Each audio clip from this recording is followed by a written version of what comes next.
Une des nouvelles fonctionnalités proposées par Word 2010, la traduction. En effet, dans cette nouvelle version de Word, vous pouvez choisir de traduire très rapidement un texte ou juste une partie d'un texte. C'est ce que nous allons découvrir dans cette vidéo formation. Donc, pour vous rendre dans les différentes options de traduction, vous allez cliquer en haut sur l'onglet Révision. Je clique donc dessus. Donc une fois dans l'onglet Révision, je vais me rendre dans la partie de gauche et cliquer ici sur l'outil Traduire comme ceci.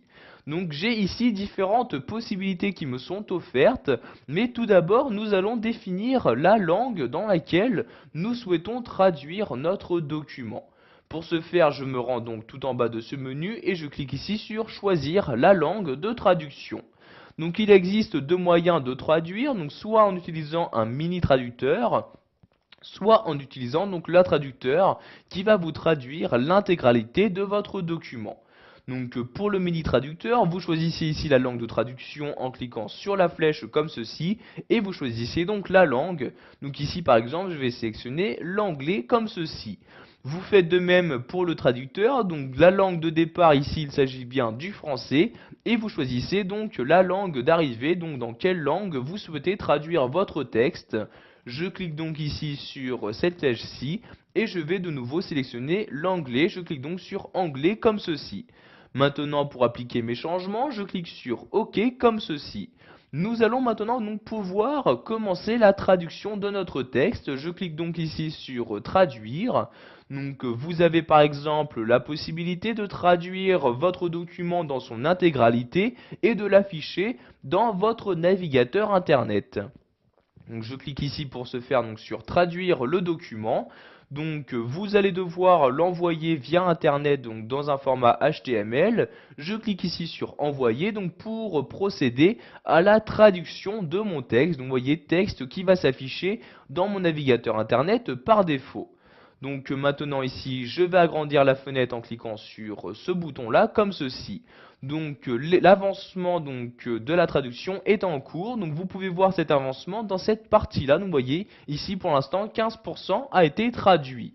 Donc vous pouvez voir en attendant donc la partie qui a été actuellement traduite. Donc vous voyez ici le texte en français et dans cette partie là la traduction donc ici en langue anglaise. Donc vous voyez ici, donc si vous souhaitez avoir la traduction dans son intégralité, vous allez devoir attendre donc la fin de la traduction, donc jusqu'à temps qu'il y ait 100% d'affiché dans cette partie-là. Donc vous voyez ici en attendant, vous pouvez toujours naviguer dans la traduction. Donc vous voyez dès que vous descendez donc sur la traduction, donc vous avez toujours en face donc la même partie qui descend. Donc vous voyez, je laisse mon curseur sur une phrase et j'ai donc sur la traduction la même phrase qui est surlignée pour vraiment me permettre de voir les différences entre les différentes langues. Donc je vais maintenant fermer ce navigateur internet en cliquant ici sur la croix comme ceci. Donc, comme j'ai dit plus tôt, vous pouvez également donc juste demander la traduction d'un paragraphe ou juste d'une phrase. Donc par exemple, je vais prendre ce paragraphe-ci, donc je le sélectionne de cette manière, je me rends de nouveau ici dans traduire et je vais cliquer cette fois-ci sur traduire le texte sélectionné, donc pour vraiment juste traduire la sélection donc, que j'ai faite sur mon texte. Et donc la traduction va apparaître dans le volet de droite qui vient d'apparaître ici. Donc vous voyez ici de français vers anglais. Et donc vous avez la traduction donc, qui apparaît dans cette partie-là. Donc vous voyez ici pour ce paragraphe-ci, la traduction anglaise correspond au paragraphe qui apparaît dans le volet de droite. Donc je vais maintenant fermer ce volet en cliquant ici sur la croix comme ceci. Pour finir, nous allons voir comment utiliser le mini traducteur proposé par Word 2010. Je clique donc ici sur traduire, puis sur mini traducteur comme ceci.